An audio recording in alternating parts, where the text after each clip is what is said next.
Once you're lost in the village, there's no going back. Here comes the part 2 of Cosplay at Home Series Cost Cosplay, and we introduce Angie. I can't believe this is the final episode. Well, of course, we have to start our makeup now because it would take us 5 hours to do this. Just kidding. First, wear your white contact lenses. I highly suggest that you should set your hair ready for the wig.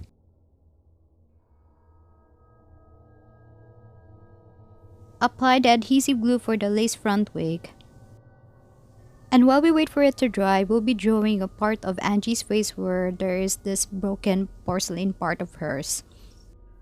This will aid you for the prosthetic makeup and it would save you time as well.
And let's wear the wig.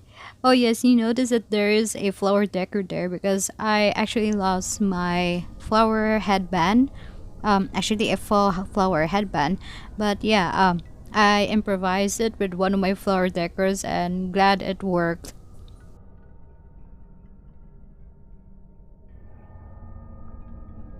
For the broken porcelain portion, you need to apply a flour and a combination of a petroleum jelly. And of course, you need to apply a washable glue on your eyebrows because you need to protect them from the substance of the makeup. And start sculpting the mixed flour and petroleum jelly to your face. It's gonna be a tough one, but patience is a virtue. And you notice that I use a plastic palette knife because if I'm gonna use a metal one, it's gonna cause serious accidents to my face, and I don't want any mishaps that will cause wounds or anything that would harm my face. So, yes, please be very, very careful. Details are very important, so yes, you have to apply them as well.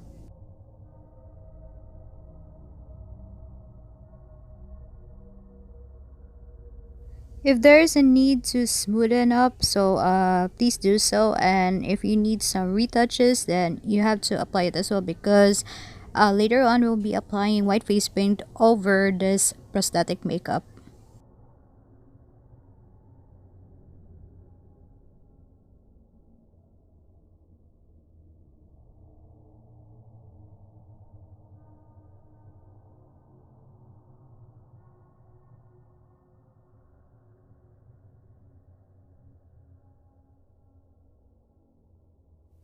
And there you go.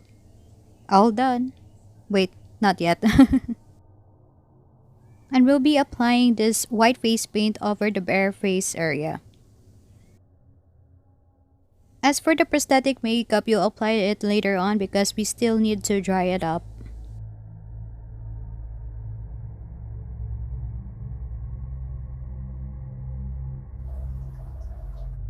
For the black details, you need to use a black face paint. If in case the brush is too thick for you to apply the black face paint, you can opt for a smaller brush or even a eyeliner, a black liquid eyeliner, which I will be using later on.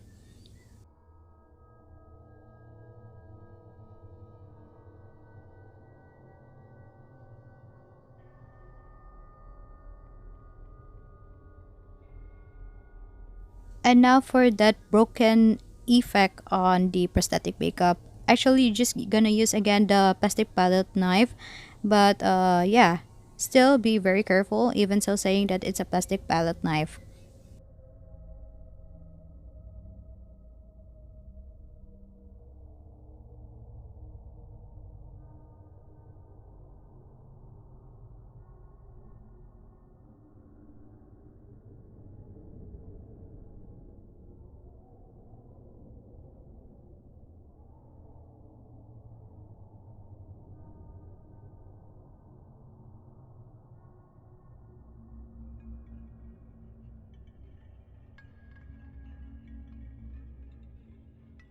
And start adding the broken parts with the black liquid eyeliner pen. And let's apply the white face paint on the prosthetic makeup.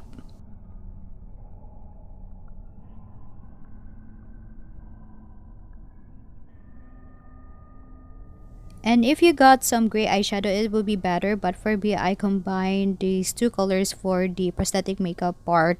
I used this black eyeshadow for the eye area.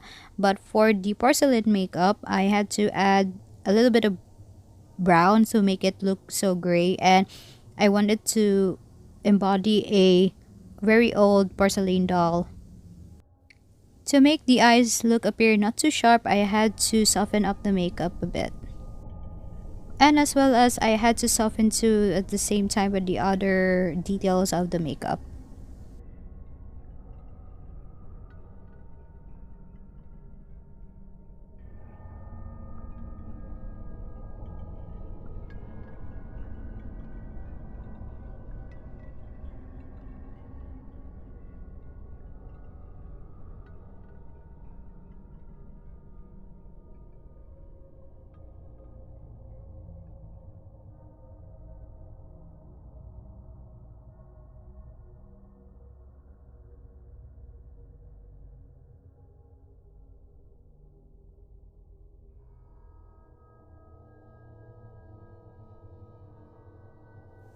Because I don't have a white lipstick, so I just use the white face paint.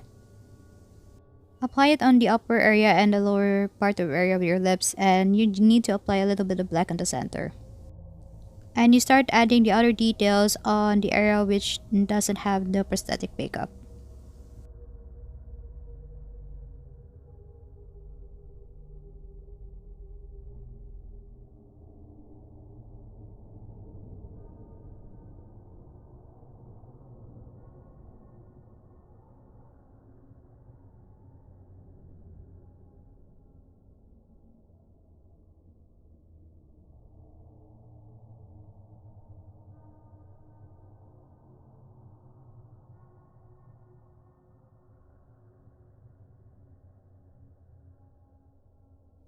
For the eyebrows, actually it wasn't planned, but I wanted to put a bit because Angie has eyebrows.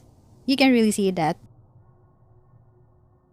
And let's go back using the liquid eyeliner pen. With soft strokes, you will be drawing broken parts of the makeup where there ain't prosthetics.